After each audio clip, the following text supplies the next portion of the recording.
Good evening. Welcome to Would I Lie to You, the show that sorts the facts from the fibs. On David Mitchell's team tonight, all the way from the One Show studio, it's Alex Jones.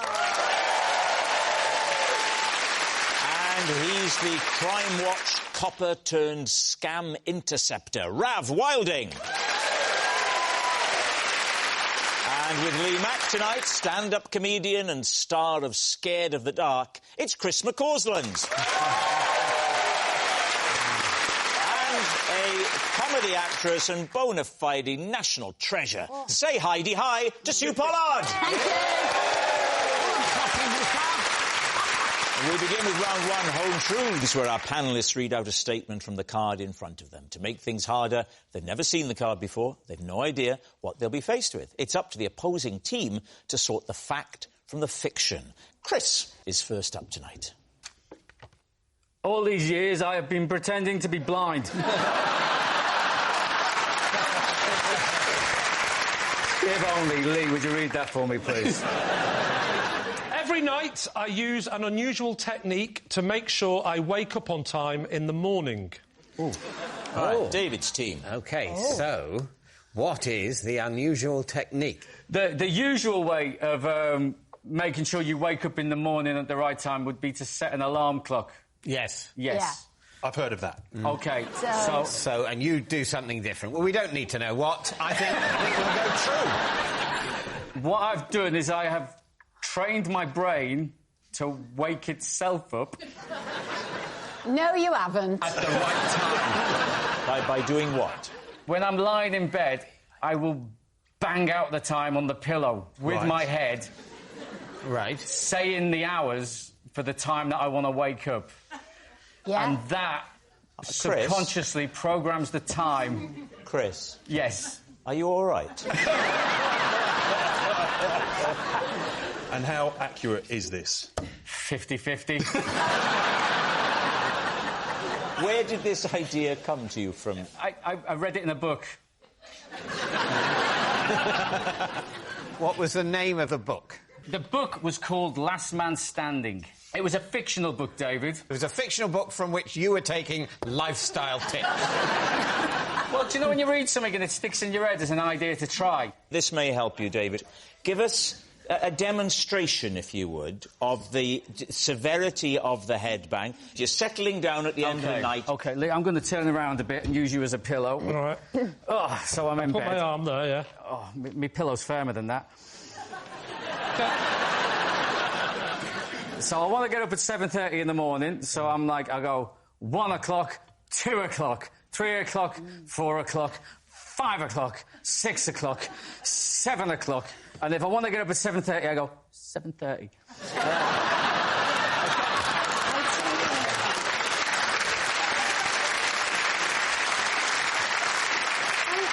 I don't know whether you've got a partner or a wife or somebody who shares a bed. He used to have a wife, with he you. headbutted her to death. Is there anybody else in the bed with you, Chris? So I tour a lot. So some nights yes, some nights no. I tour a lot, I'm away a lot, but when I'm at home, I do have a wife. I mean, I have a wife all the time. What are you thinking, David's team? Alex, what do you think? Oh, it's so unbelievable. It's believable. Yeah, and also I do think that if you tell yourself you need to wake up at a certain time, the chances of waking up then are higher than you'd think. It's not totally random. Well, let's give it a go tonight. Yeah. Yeah. I do you make it sound as if you're sharing a bed. So I think you're saying it's true. Well, are we happy to say true? Yeah, I think we're going to go with true. OK, Chris, they think you were telling the truth. Were you, or was it a lie? Everyone will be trying it tonight. It's true. Yes! Yes, it's true. Chris does use an unusual technique to wake up. Rav, you're next. During my driving test, the examiner made me pull over because he'd spotted someone breaking into his house. Lee's team. Driving test or driving instruction? Driving test. You're actually on your test. And... How old were you then? 18, I think. And talk us through the conversation. I was going down the the dual carriageway, that bit was fine, and then we pulled off and we went to a residential area. I didn't know the area. You just changed that, didn't you? We're going down the dual carriageway, and then we pulled off and went to a residential area. I remember that. What houses are that can be broken into? Yes, carry on, Rav. And we pulled off, and he just screamed, stop. Just screamed, stop. Yes. So I stopped the car. So you stopped the car? And he ran out. So we got out, and did he even say what he was doing? He ran to a house that had a ladder. Oh, he didn't tell you anything, he just ran out of the car. Ran. So at this point you're thinking, I'm not doing very well, am I? But I knew something was up, because... He'd said stop and ran out of the car. No, because mine... Exactly the same thing happened on my driving test. He just ran out the car and ran to the house that had a ladder on the outside because he thought someone was breaking into the house, which I later found out. Talk us through then what happens. He came back and said, no one's breaking into the house. It was the window cleaner.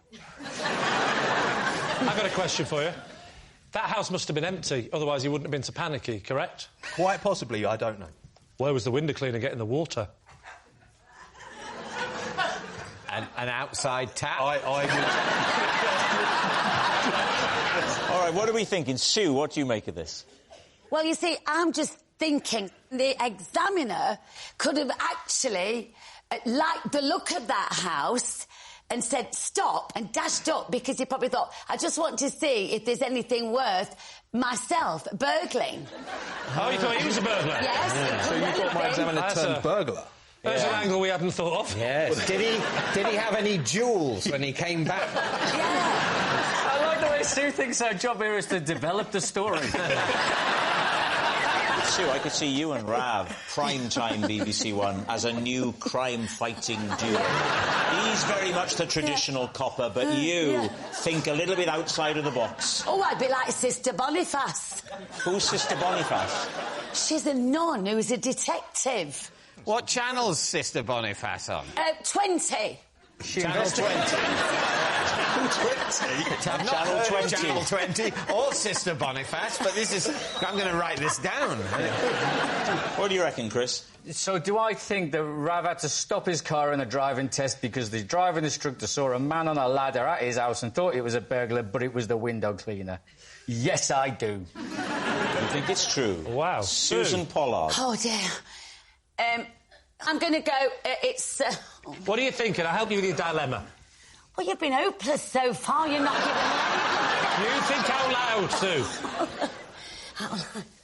Can I just say, your character in Heidi High, I always thought was an exaggeration of your character. Turns out it was toned down, wasn't it? It is true. You say true. We'll take true. that. True. I'm going to go with my teammates and say it's true. OK. Rav, you've convinced them, but was it the truth or was it a lie? It is, in fact, a lie.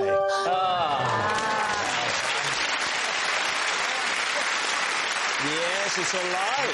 Rav didn't have to pull over during his driving test. I'm filled with trepidation as I say these next words. Sue, you're next. Oh, God, I wish I was dead. No, I don't really. I once had to reprimand a pantomime cow when it started an argument with itself.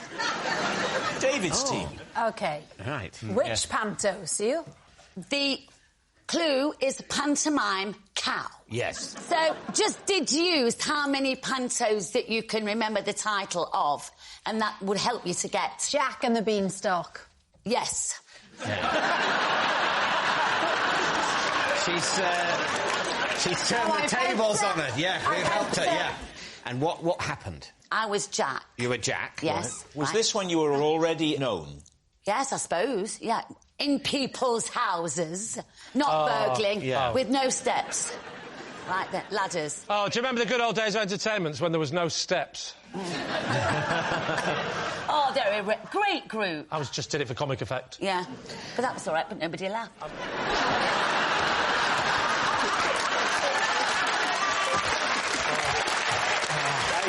David, Sue can come again. So you're on stage. You're Yes. playing Jack. You're leading the cow. So this is during a show. Yes. Yes. Suddenly there seemed to be some sort of verbal ping-pong happening. within the skin. And it was a really poignant moment. Yeah. But with this kerfuffle inside the skin... Can we call it costume? It's a bit... something around the word skin that's making it a bit not child-friendly. OK, yeah. Inside the cow's flesh, there were voices raised. Who was in there? Are these not famous people, because you're not when you're playing the cow? Who was in there? It was a mother and son. And what sort of things were they saying to each other, then? Well, as I recall... Why did you have beans? Yes. Oh, that was done in the other scene before. So they mentioned the beans. I think Lee was making a joke that the person at the front might have had a bit of wind. You should have chosen a different sort of farty food, because saying beans... there was beans in People are just thinking the beans store. You're supposed to be a professional. I know. What else causes wind? Brussels sprouts. I'll go for that. Yes. Yeah, and they're Christmassy like panto. Perfect. It was an open goal. I've got a better idea.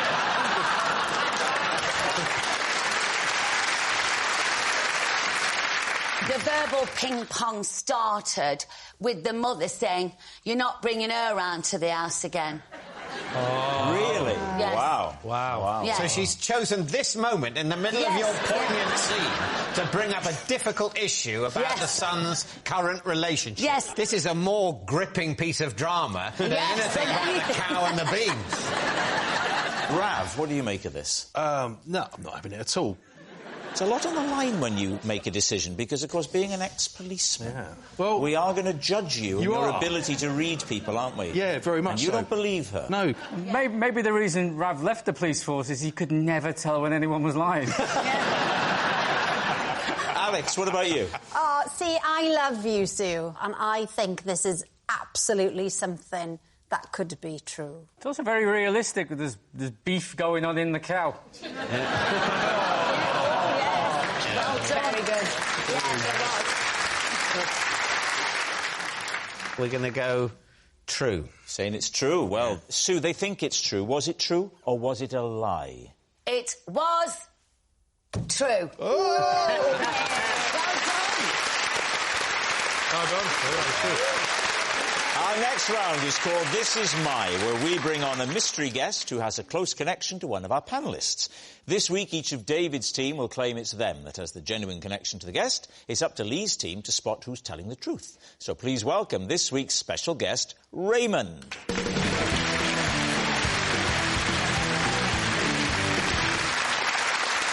So, Alex, what is Raymond to you? This is Raymond, and when I went into labour, instead of rushing to the hospital, I rushed to his pet shop.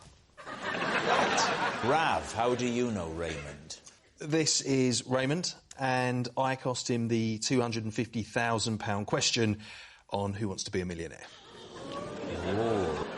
David, what is your relationship with Raymond? This is Raymond, and he's the bird expert who taught me how to make friends with the crow who was bullying me. So there we have it. Alex's pet shop pal, Rav's fed-up friend, or David's crow consultant. OK, let's start with Alex. Which child was this? Was your first child, or...? First one.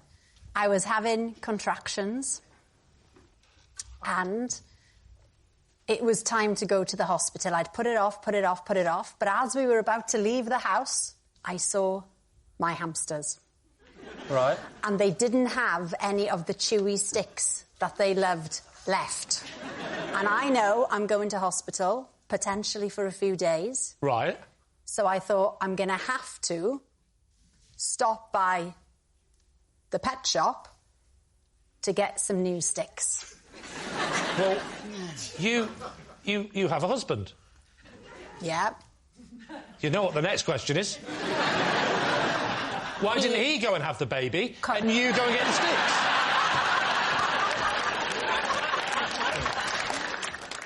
Where's hubby? Fixing some wardrobes. Oh, he's at home? Yeah. He didn't like the hamsters. This doesn't make any sense. What? No, you could always take the hamsters with to hospital? You. Yes. Because it's... Oh, yeah, good practical joke.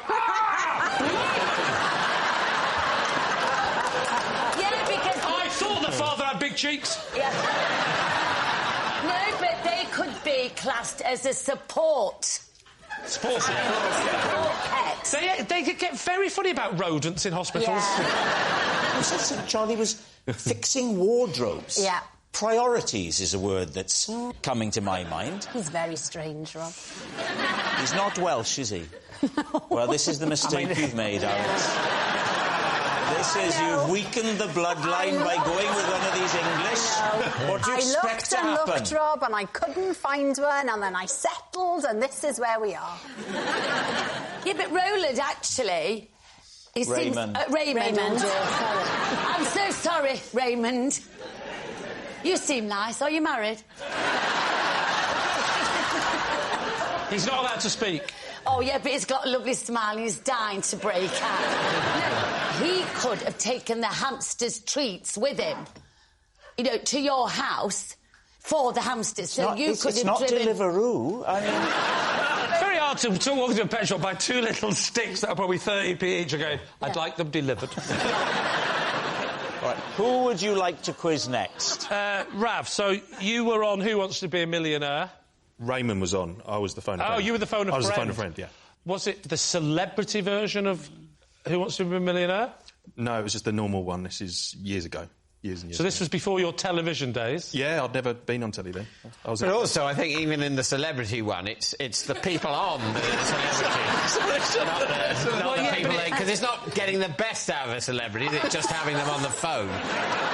Are you still friends, though? He forgave you, I imagine, for... that one almighty upset. You could have changed his life forever. He'd be able to give up the pet shop. And the boys. Yeah. And indulge his love of birds. Yeah. How did he, Rav, how did he react when this happened? So it's actually really awkward because I haven't actually seen him since then. Well, I thought you were friends. We were. And he fell out over this? Yeah. So... I've sent a few texts and that was it. This is the closest we've been. What was the question?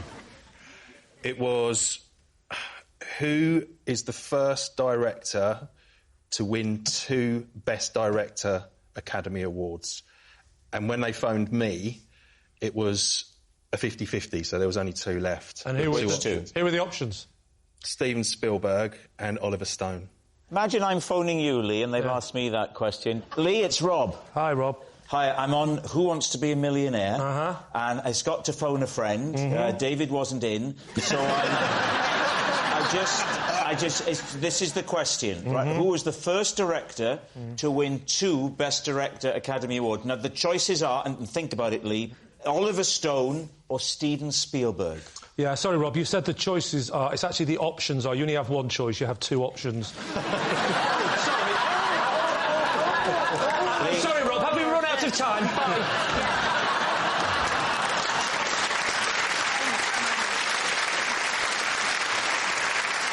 So what did you say the answer was? I said Steven Spielberg.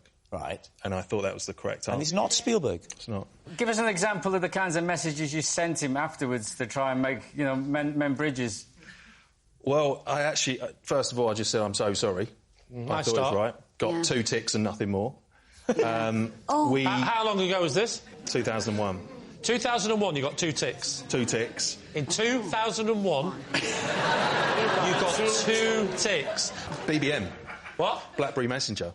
BlackBerry Messenger. 2 ticks if the message was read. Nice save there, right? Nice save. Yeah. We used to work together, and then... What was he? Was he a policeman? Yeah, we were at training together. Did he carry on being a policeman? Yeah, he went off to uniform. Does he look like a copper, Lee? Does he look like a copper? That's a good question. He stood like a copper. Yeah. He's got his hands behind his back, and he's wearing a policeman's outfit. Here's the question, Rav. What made him think that you're the man to go to for movies? So we were at training school together for 18 weeks, and we used to do pub quizzes together at the pub around the corner from training school, and I was a bit of a movie buff. OK. So was that Hendon, then? Yes. Yes. Do you remember the pub? Yeah. Rav definitely was a policeman. That's definite. No, I'm just talking about the pub so I can make sure that he remembers the name of the pub, and that would coincide with the rest of his truths or not. Rav, my client wants to know what was the name of the pub in Hendon? The Cladder Ring. Oh, yeah, I've had that. Oh, All right, now then, what about David?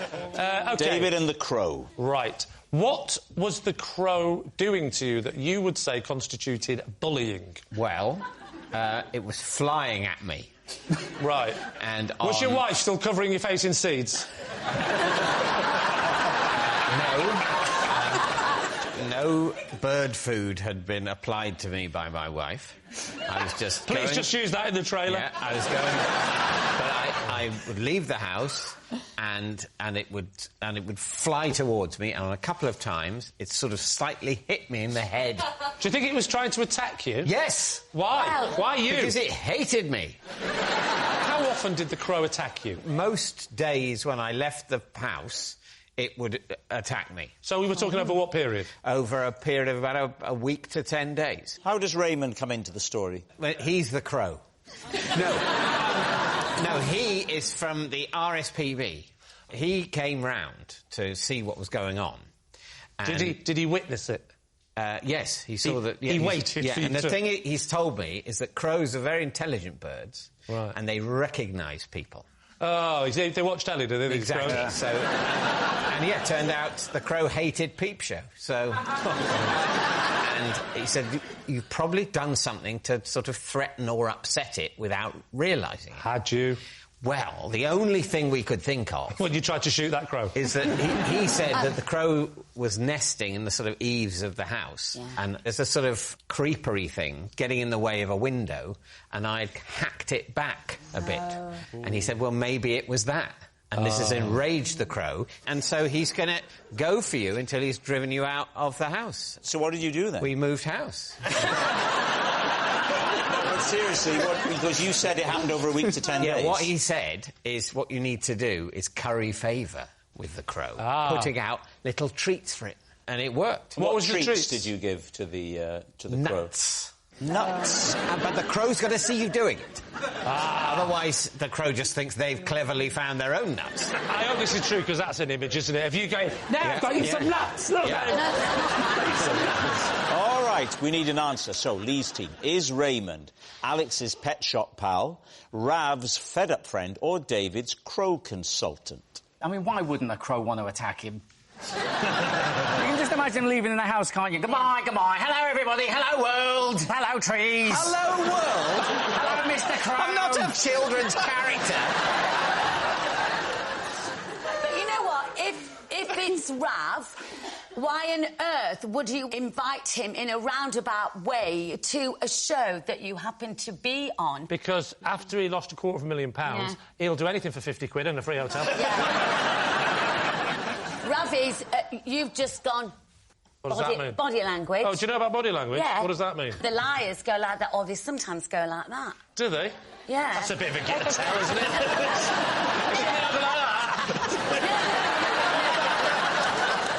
What do people who are telling the truth do, Sue? They just look it in the eye steadfastly. Yeah? Right. And really, look at that, you see. And really engaged, or like David's doing, they go... And occasionally they will drop their trousers. Yeah. No, Unfortunately, as you know, I'm nude from the waist down. No wonder the crow keeps attacking you. Oh, God. The early bird. Yeah.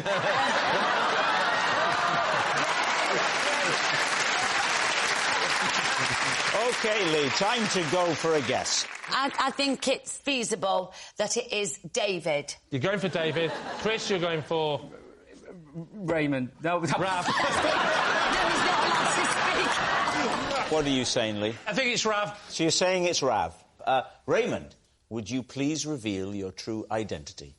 I'm Raymond, and Alex came in my pet shop while she was in labour.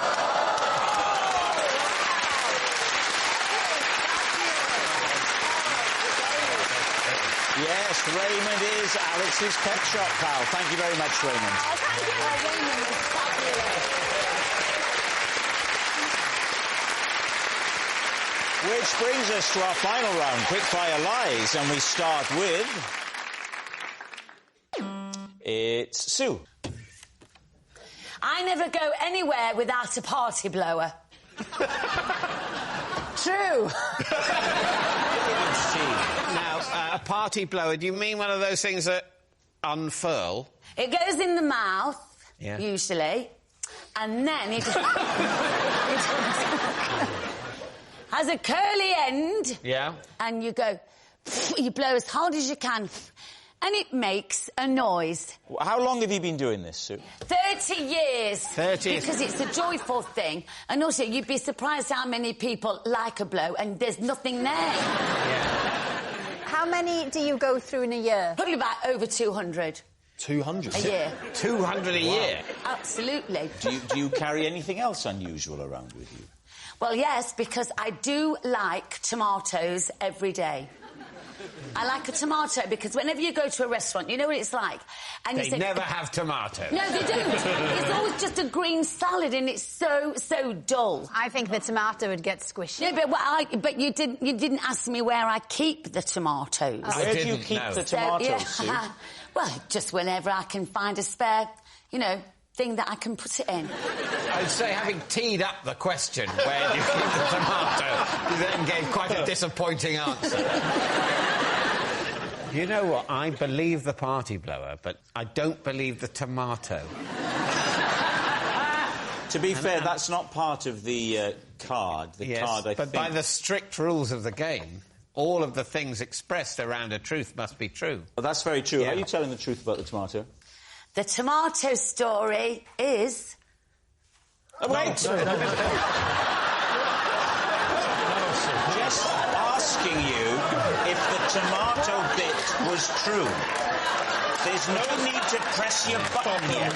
We're just chatting now. Is the tomato bit true?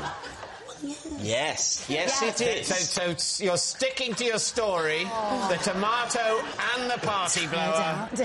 What are you going to say? She carries a tomato. Truth Is or that lie? true?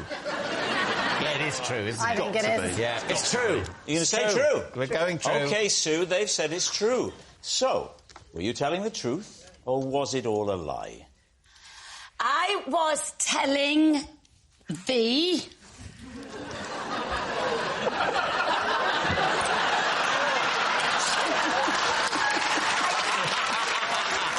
It was true.